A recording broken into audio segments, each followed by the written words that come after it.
Hello and welcome to Andertons TV. My name is Jack and I'm here joined by the very lovely. Would you like to introduce yourself, sir? I am Dave Smith. Oh, I felt so From bad. Sequential. From Sequential, back with the name. It's so much simpler than Dave Smith Instruments. I always hated that name. You know, when I started the company, it was like 16, 17 years ago, and it was just me. So I didn't, what am I going to call it? Okay, Dave Smith Instruments, whatever.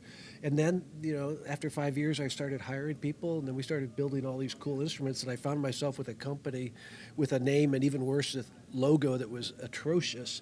And it just, everything worked out great. And then last year, it was the right time to switch the name and simplify. It really felt good having that back. It was great. I mean, we got the name back 4 years ago. We Yeah. put it on the Prophet 6, as everybody knows. Mm-hmm. But then, it didn't feel right to just all of a sudden change the company name. But last year, it was the right time to do it.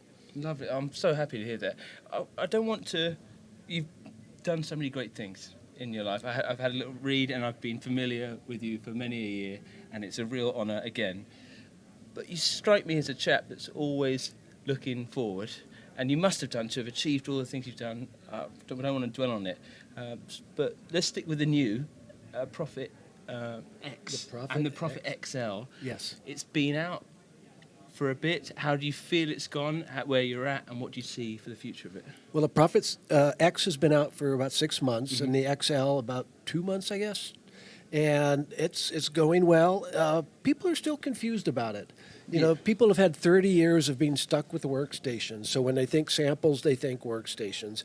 And they look at this and they don't understand that what we've done is take samples and made it into a musical instrument.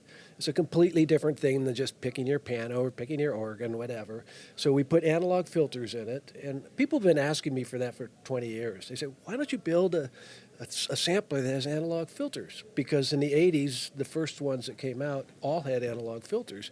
And I've always known, it's kind of like cheating, that if you run something digital through an analog filter, it just is more better.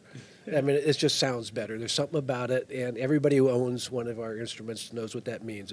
It cuts through, but it fits in a mix. It just makes everything work. So it was finally time to do it. So the Prophet X, the whole concept is an interactive instrument where you have a synth side, you have the sample side, you could load your own samples in, you can go so many different directions, and it's all incredibly fast and invites inspiration and exploration in a way that being on a laptop can't. It's not like, oh, I want to try what this sound is. Oh, okay, I'm going to load this. Okay, so it's loading. Okay, now I could try. Oh, no, that didn't work. On ours, you just turn a knob. You say, oh, randomly, I'm just going to go into this category and see what's there. And, oh, well, that works really well with this other sound, and I never would have thought. But if it wasn't that quick to do, how do you know these things? And then once you combine them all, you throw a little sine wave in, which just happens to work real nicely as an oscillator. I could blab forever, but you get the idea. I was there when you launched it last year, and I got to play on it in the store, and it really is exactly what you said. Even just filter, I could spend months just filtering down some of the piano patches in there. Yes. Gorgeous. And has it gone through with the XL? I haven't had a chance to play the XL yet. Have you put anything new in there, or has there only been updates throughout the year since it's been out? Or? Oh, we have had a lot of updates to both instruments. They're exactly the same. There's no difference except the keyboard, 76 noted weighted keyboard versus the 61 note. Everything else is exactly the same. But since we first introduced it in June, I think, we have added features. So, of course, they're on both. We've added a bunch of cool stuff, and user sampling is available now. There are add-on packs that you could buy from 8DO. For example, they have a Prophet 5 that they've sampled. They actually sampled my Prophet 5 in the office. So they went through and deep sampled all 120 patches, and it was the last Prophet 5 built. And you can now get that and real easily stick. No pressure. Yeah. It's just so cool. And we're also demonstrating a bunch of new packs they're working on now. There's OBXs, there's Junos and Jupiters and Moogs and, all this stuff, Prophet T8. So you can get all these things easily, buy them from them, and just put them in. So it's continuing to grow. Yeah. Yes. And we also have user sampling. They have an app where, this, I can show you over here. We loaded like in Rainbows, the whole album, where every key has a different song. And then you can go through and real quickly loop it and mod it and just do all these crazy changes to it. It's just so interactive. So a lot of people have a big package of their own samples laying around they've always used, and now all of a sudden they can stick it in a machine and play it back in stereo through analog filters and muck with it easily, quickly. Brilliant. It's just so much fun, and there's just so many different directions you can go. And anything else on the horizon here? Anything else new coming out at the show here at Namm? No, we wanted to. All we brought was the Prophet X and the XL because we wanted people to get their hands on it, and we've already seen really that. get it. You know, when the artists come, we've had a number of artists come in already, and they play it, and they go, "Oh wow, okay, okay, I need one of these." Digging through your history, I wanted to ask you a few questions about one part that struck me was your involvement in the first software synthesizers, or the a huge bit. Have you ever, and I just wanted to ask you, have you toyed with that and the idea of going to making your own dedicated software synthesizer? And if not, what draws you to making hardware synthesizers? Because you keep producing hardware, inspiring hardware, all with its own character. It's astounding. There's so many reasons. I'd like to say I was the first person to do a software synthesizer and I was the first person to stop doing software synthesizers. It was really easy. I mean, this is no-brainer.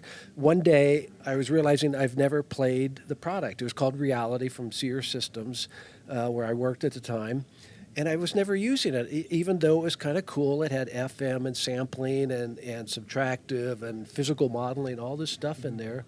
And I realized it was because I didn't like typing on a keyboard, dragging menus with a mouse, poking things, typing stuff in, then going over here and playing the keyboard a little bit, and then going back. It was, workflow-wise, it's a disaster. It doesn't invite inspiration or creativity at all. Mm-hmm. It's too slow. By the time you find something, you've lost the musical moment.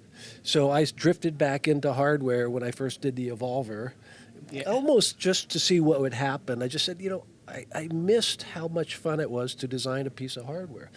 There are a lot of other problems with software. Like if you design a software product, then you spend the rest of your life updating it. Because every time somebody changes their OS or their plugin structure or something, you got to redo it. And I said, I'm a synth designer. I don't want to keep building the same thing forever. If I build a piece of hardware, if you bought an Evolver 15 years ago, it works exactly the same. You didn't have to update it. You don't have to change anything. And then there's your interaction part, having a knob that turns, and that knob is in the same place every year. You go back to it. It didn't move. You master it. It's not remapped to some controller where you have to figure out how to do it and which product goes where. And that being said, there's a lot of cool things about soft synths. It's great to be in the box. You can buy things or get them for free or cheaply. There's a lot of types of synthesis that don't make sense to put into hardware, like granular synthesis. It's a great sound. It's an awesome sound, but it doesn't really make sense to make a hardware instrument that only does granular synthesis. Mm-hmm. So software is a perfect solution for that. Somebody could build something for a few $100s or whatever, and you get the access to this awesome sound and capability, but it's kind of a one-trick pony in a lot of ways. So there's a lot of good reasons to have software. It's just for me personally, as an instrument designer, it's a no-brainer. Thanks for answering that. I just thought it was fascinating. So many achievements in there. Also, MIDI. Yeah. I know. 2.0. Just quickly touch on that. I saw it was only topically. I think this week there was some news coming about that. Are you involved with that? Anything that you see that it could bring to future products for you? I am not involved, so I'll make that clear first.